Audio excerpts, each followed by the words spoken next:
Broadcasting from the business capital of the world, this is the Podcast Business News Network.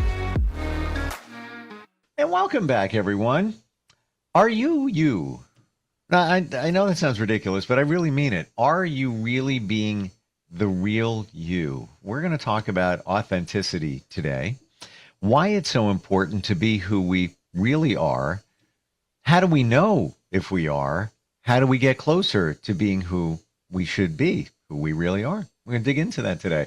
She is a wonderful psychotherapist. Insight every time we get together on pretty much anything we talk about. And I love her. Susie Engel back with us. How you doing today?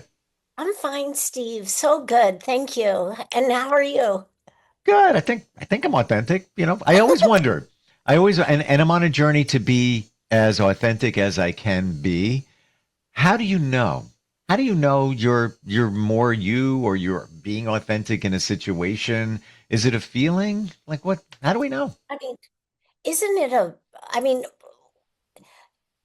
I know last podcast you said you know when you know. We were talking about a different subject, but isn't authenticity from the inside out? So if you say, do you get a feeling or how do you know? I'm pretty sure that our body feels calm, our body feels good.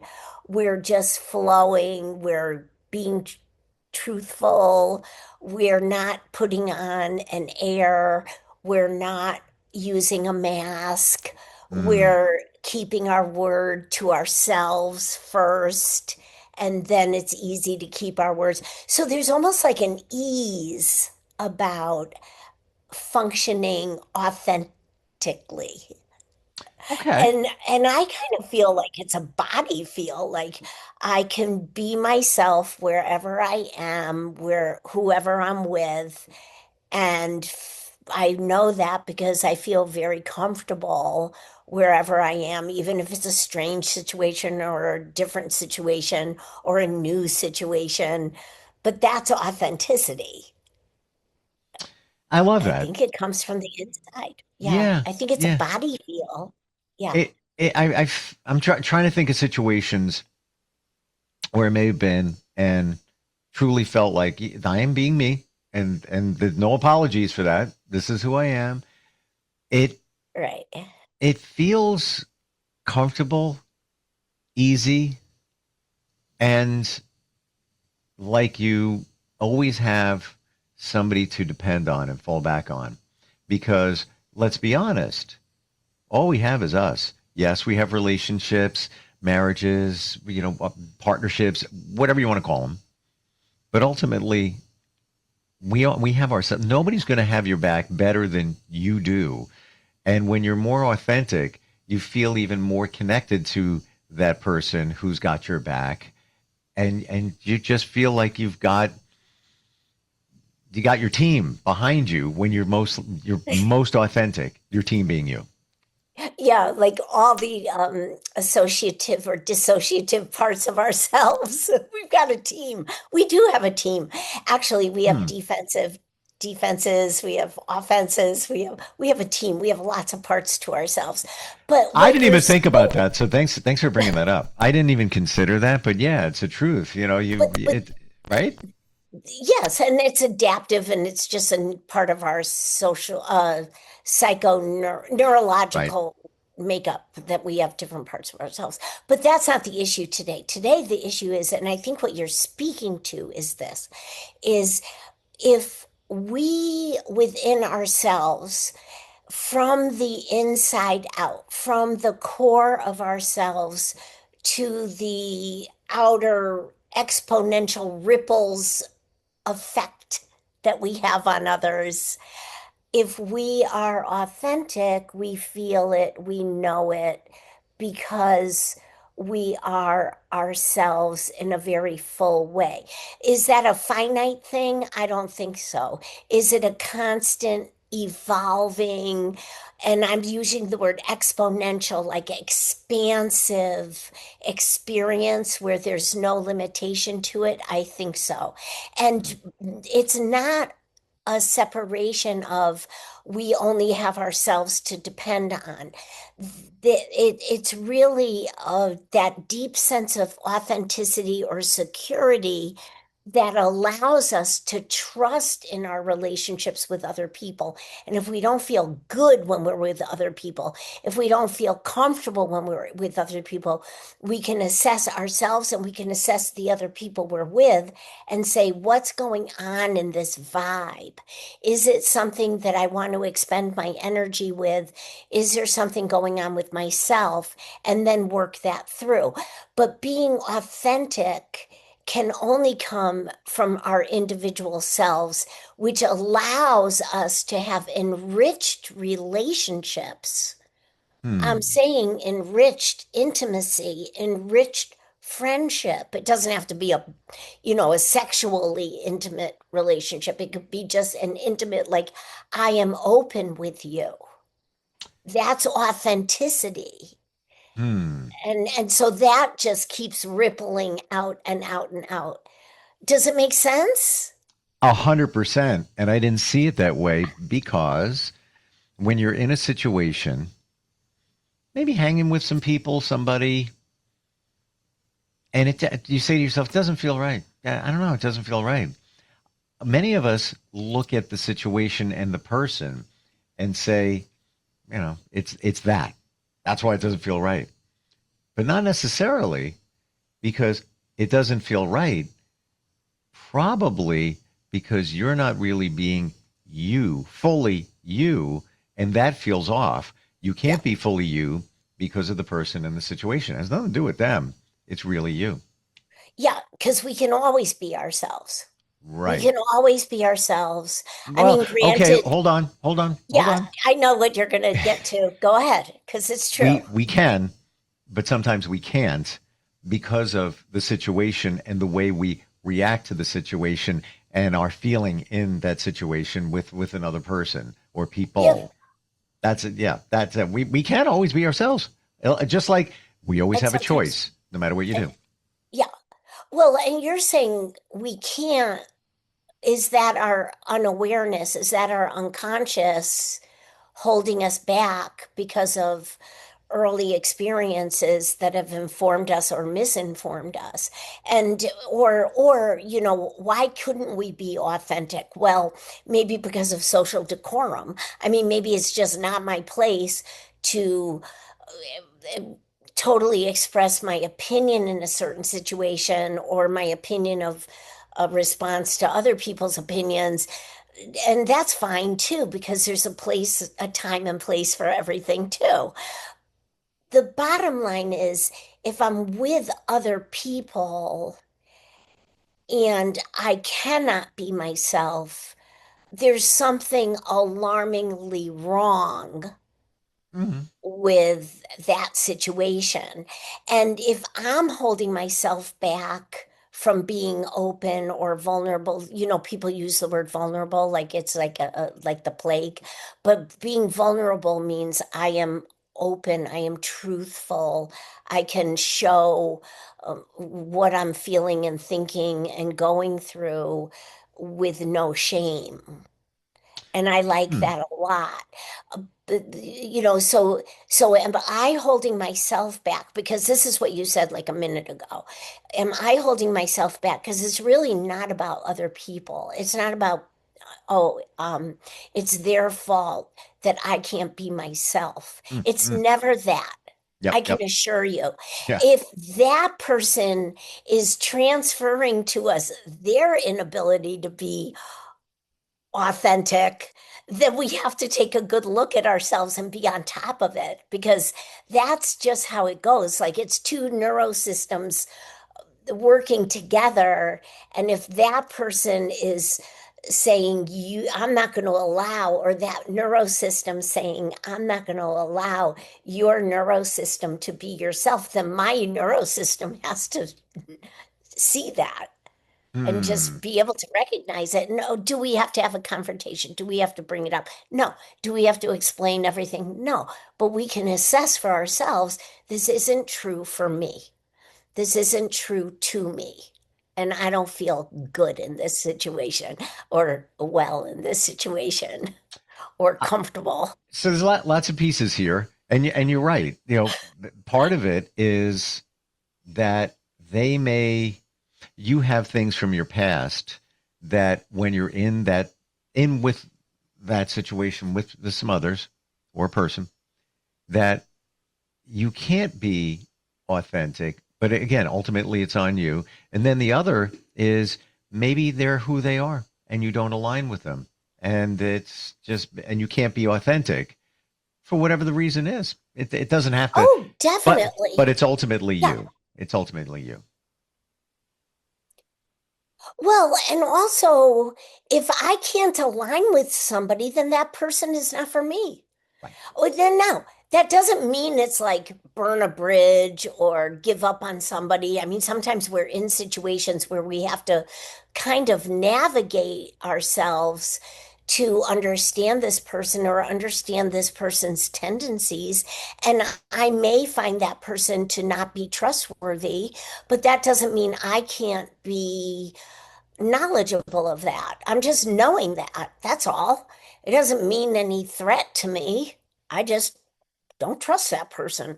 But I have to meet with that person, or I have to be with that person, or I have to spend time with that person for whatever reasons. Mm. That's fine. And then, as much as we can, we probably limit our time with people like that because we don't have to subject ourselves to anything. The bottom line is no matter who we're with, it's a red flag if we can't be authentic. It's a red flag if we can't be ourselves. And, Ooh. it's really our job to be aware of ourselves if we're, um, limiting ourselves or adjusting ourselves just because we're with a different person who isn't comfortable with that. We're not responsible for other people being comfortable. Go ahead. What do you think, Kate? Red flag sounds kind of uh, alarming. Is it, should we call it a red flag? Like, I wonder. I don't know. Well, no, I mean, I don't mean it like it's a threat. I don't mean it like it's an alarm. I don't mean like our amygdala should turn on and say fight, flight, or freeze. I don't mean it like that. I don't mean we have to be in stress response. I mean that we just have to be able to use healthy judgment to say, wow, in this situation or with this group of people, um, when I am myself, I also am feeling, I don't know, I don't even know how to describe it. I was going to use the word judged. I feel judged, but on the other hand, it's like, well, I don't really feel judged. I kind of am like assessing them and saying they're judgmental. So it's like a little bit of a bind. Mm. Yeah. So, what are some things that we can do to ensure that we're being as authentic as we can be? And that's part one. Part two, can we ever be 100% authentic? Yeah, I mean, like I said, I don't think 100% is ever 100% Mm. because this is a exponential living, evolving, like we are always changing and evolving, which is funny because people are so phobic about change. And it's just like, well, if we weren't changing, we wouldn't be living. If we weren't experiencing some level of stress, we wouldn't be pushing ourselves to our level of expertise or our level of improvement or our level of growth. So this is a constantly moving, growing, evolving, lifelong life experience to learn authenticity, to learn a sense of security about ourselves. And I forgot what the first part of the question is, though. Well, What things was that we the can do to more ensure that we're being as Yeah, I authentic as mean, possible. look at that is that starts in infancy. Do our parents nurture I delight in you for who you are. Do our caregivers nurture, or our mentors nurture within us, I delight in who you are, not because you earned it, you don't owe me, none of this.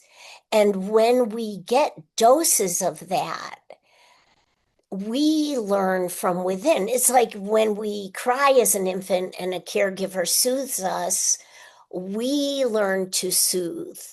We learn to co-regulate, and then we can be independent and regulate ourselves or soothe ourselves.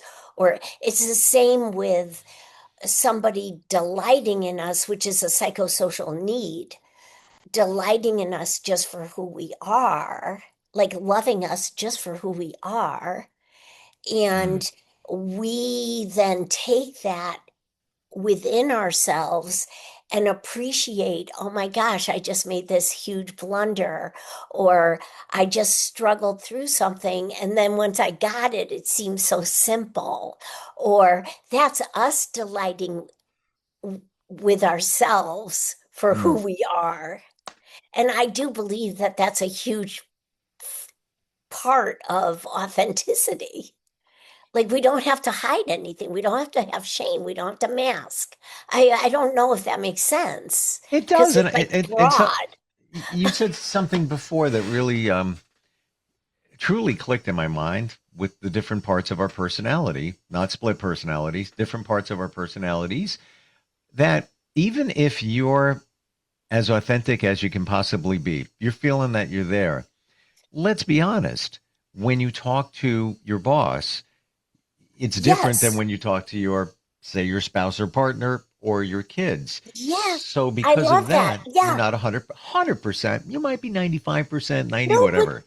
or maybe all those parts are just, I mean, not maybe.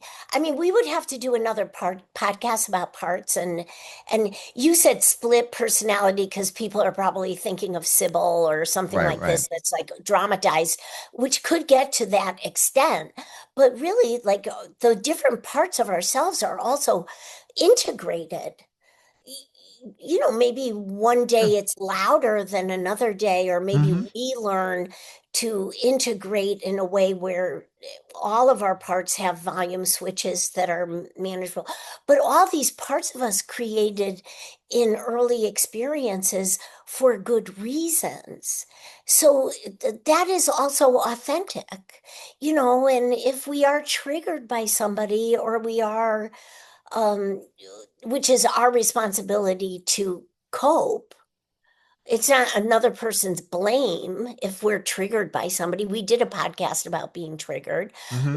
It's our responsibility to cope. If I feel triggered, there's a part of me that's coming forward to defend me or to handle this situation. And that is also authentic. I mean, I don't think that's inauthentic unless we tell ourselves, like in a denial type of way, that that's not me. Like, I'm not like that. I don't do that.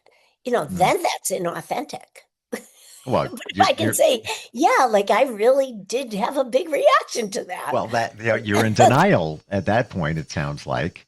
Um, Yeah, that's like a real, like, I hmm. had a client who described his mother as a giant eraser. He was like, my mother was a giant eraser. I mean, every time I hear the word denial, I always imagine this blob, like just not able to look at any of the truth of anything. Wow, I'm trying to process that one too. Like, why you would call your mother an eraser? What was Because she she was in erasing? denial of Oh, was in everything, you denial. know. Okay. Mm. Yeah, Again, there's yeah. no judgment here either. Just want to say, No, we all got stuff going on, but I'm seeing it. everybody. I never thought of it in the way that we can't be 100% authentic. It's impossible, and that's okay. That's the way it is, and that's perfectly fine. Um, because I think Yes, we if can. It's just not 100%, because the 100% is always moving forward and expansively and bigger and broader. If we know the body feeling of authenticity wherever we are, then we're not going to go into a grocery store or an upscale department store and feel self-conscious. I mean, that's just the beginnings of it. We're going to be able to go wherever we go in life. We can travel the world.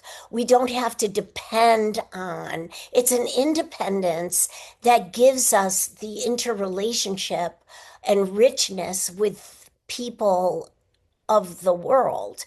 The thing about the 100% or the binary, is it good, is it bad, did we make our mark, is that it's never ending. The achievement of authenticity is never ending because it's limitless. And that's not the I can't be 100%. That is the opposite. It's like, oh my gosh, what else can I be? As I know I myself. honestly will need time to process that. And I mean that in a great way because like it's all right. Yeah, It's interesting. huge. Yeah. Yeah. Because But it can be never ending because you're always going to be like driving a car. You're never driving a car down a road and always seeing the same thing. There's different buildings, different trees. It's never, ever the same. And I feel that's it like in life. You go to a party beautiful. this weekend.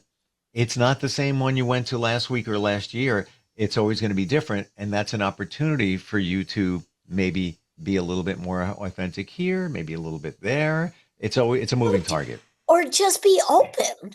Yeah. Maybe that's like another way for us to all broaden our perspective about this. We don't have to say, well, I went swimming this day and this is how it was, and now it's not. Like, it's not about rigidity, and that it's not the same as it was the first time I did it, or the third time I did it, or the 100th time I did it. That's not the issue. The issue is, oh, how exciting.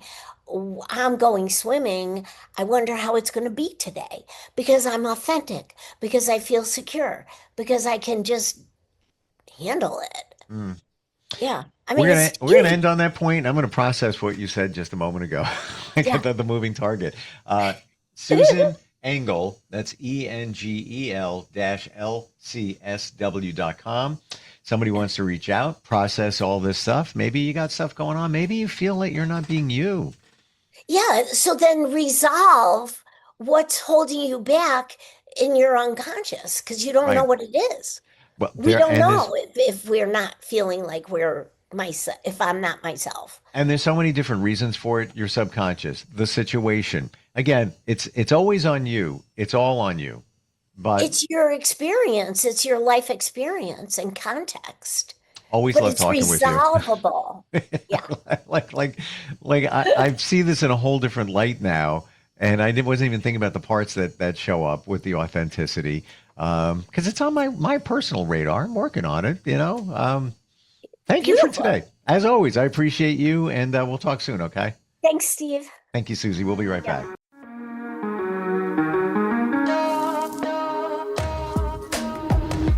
Broadcasting from the business capital of the world, this is the Podcast Business News Network.